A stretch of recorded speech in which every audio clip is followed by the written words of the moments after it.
Now, a local Green campaigner is leaving his role at the University of East Anglia because he thinks lecturing isn't helping to achieve his aims of helping to save the planet. Dr. Rupert Read kept the environment at the forefront of his work as philosophy professor for the last 26 years. Now, though, he's leaving to focus on something called the Climate Majority Project. Let's find out a bit more about that with Rupert Read, who joins us now. Morning, Rupert. Good morning. It's September and you're not in the classroom. You're not getting ready for a new term. Does that feel strange? It does feel slightly strange. It feels good, to be honest. I'm having a well-earned break. Yeah, normally academics cannot go on holiday in September, so I am going on holiday for the first time in September for many, many years as a prelude to really getting into my new role with the Climate Majority Project. Yes, tell us a little bit about the Climate Majority Project. Well, what is it and how does it get people engaged with helping the environment? Yeah, so basically the idea of the Climate Majority Project is that there is already a majority of us who are very concerned about the climate and nature situation. We just need to get deeper into that concern, handle it together, and get more active in all the different kind of ways that we can in order to do something about it. And if we do, then hope will spring up everywhere.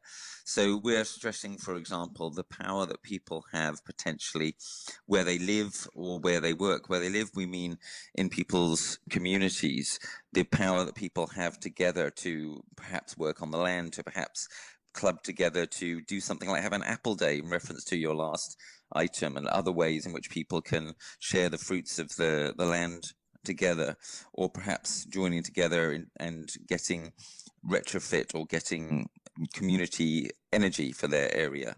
Where they work, it's about people changing their workplace, perhaps putting pressure on their employers, making sure that the journey to work, for example, is not a huge burden on the environment. We've seen the potentiality of home working in the last few years. In the Climate Majority Project, we argue that should be upscaled.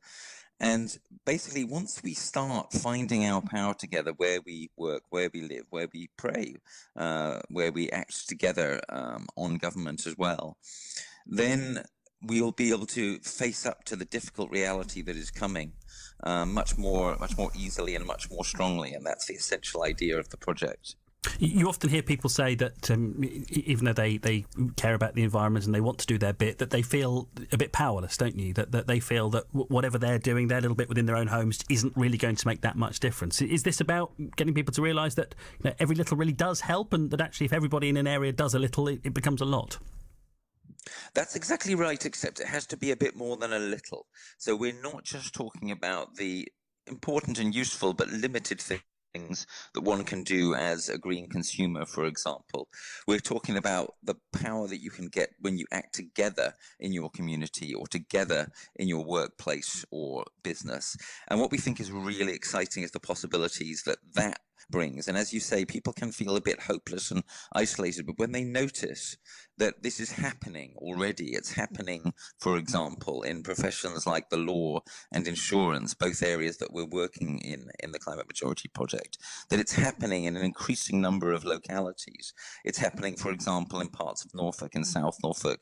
There's the inspiring iFarm project on the Norfolk-Suffolk border, for example, which is getting people from the local community working on the land there together. When people understand and see that it's springing up, it's happening all over the place, then they don't feel so isolated and they don't feel so hopeless anymore. So although the situation is extremely challenging, I have actually now enormous hope for the future that if the majority start to really see and feel and act on their power, and it is starting and it is happening, including here in East Anglia, then we could yet really face up to this crisis in a way which will make us all be able to be proud, and to actually say to our children when they ask us, look, what did you do once you knew about the severity of the crisis?